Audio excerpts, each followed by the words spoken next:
So I thought I would start here. I'm the high school principal, secondary principal, and so my office is actually in the center of the hallway that we have the majority of our classrooms on.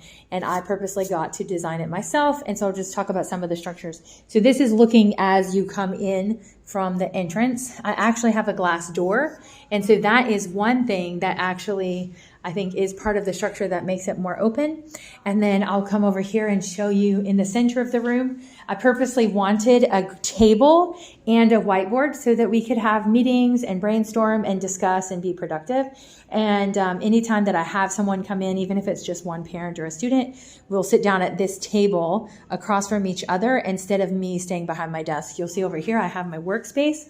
I still wanted to seem friendly and available, and so I have my desk fixed where they can actually see me from the glass door and I can clearly work there. You'll notice that I actually have a lot of pictures, like even on my cork board. And then on the other side, sorry for the quick turning around, I have a couch and a lot of family photos and scriptures that mean a lot to me. And you'll see that in the center right here, it says start with prayer. And that's just as a reminder that we should always start with prayer. You see my pillows on my couch, meant to be a little bit welcoming, but also they have verses on them. Right here, I have my scripture of the week. That's also very intentional. I do change it every Monday. And this, whoever comes in will see it. I've got more scripture up here. So one thing that is intentional for me is I want the kids to constantly be, or anyone who comes in my office, to see scripture. And then I have these signs here. Everything is meant in a way to feel welcoming. Like I said, I have a lot of family photos.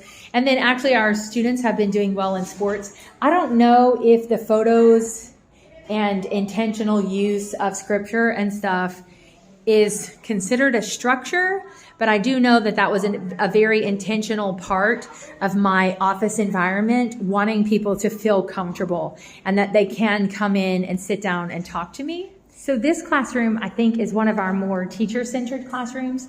Actually, very commonly, these desks are separated into single rows. Right now, they're at least in pairs, which gives a little idea of wanting students to work together. But as you can see, the desks are all facing one direction, and there's a stand-up desk right there for the teacher.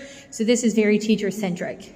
In my opinion, the organization of the desks and the teacher table is part of the structure from what I would understand as classroom structures, and it's very much focused on the teacher providing you instruction and information. I do think that the boards that display student work does add to the environment of the classroom and gives a little bit of focus onto the students and their work, but I feel like it's pretty bland and there's not a lot to say about that. I do want to point out this classroom, even though they have the same desks, they're already grouped.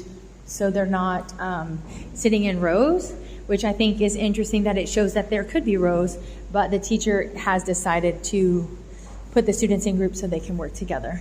This classroom provides an interesting comparison. You'll see that it's very small and there are group tables. And interestingly enough, the students are all working at these sort of hexagon tables, and then the teacher's desk actually faces the other direction.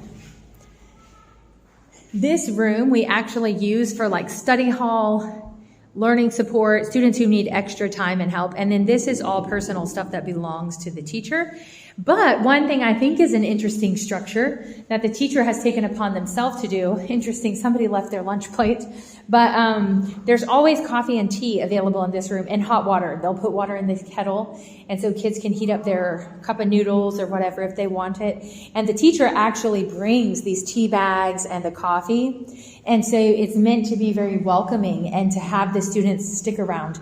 Students are allowed to come. The teacher will stay in here during lunch, and students will come in, bring their lunch, grab a coffee or a tea or whatever, and then sit at the tables. And you can see the teacher's already providing utensils, things to write with, scissors, whatever students might need. So I feel like this room is set up where the environment is meant to be, hey, this is a place where you can work. And it's not focused on the teacher. You can see the teacher at their desk would even be separated away. or would be having their back to everyone. So I think it's quite a contrast to our other classroom, and I'll show you one. This classroom is also very plain for the most part, but it has the tables as well. And then the teacher has a workstation over here to connect the computer, but notice that there's no like teacher table in the front where the teacher might stand behind that. And so I think that it gives a different environment, the actual group tables and not having everyone facing the teacher and no table at the front. It doesn't have the same level of comfort and welcome as the tea and coffee, but it does say, hey, we're here to work together. We're sitting in groups because you guys are going to work together, not just focus on the teacher. The walls and everything are still pretty bare, so there's not a lot going on, but that's the main thing that's in here.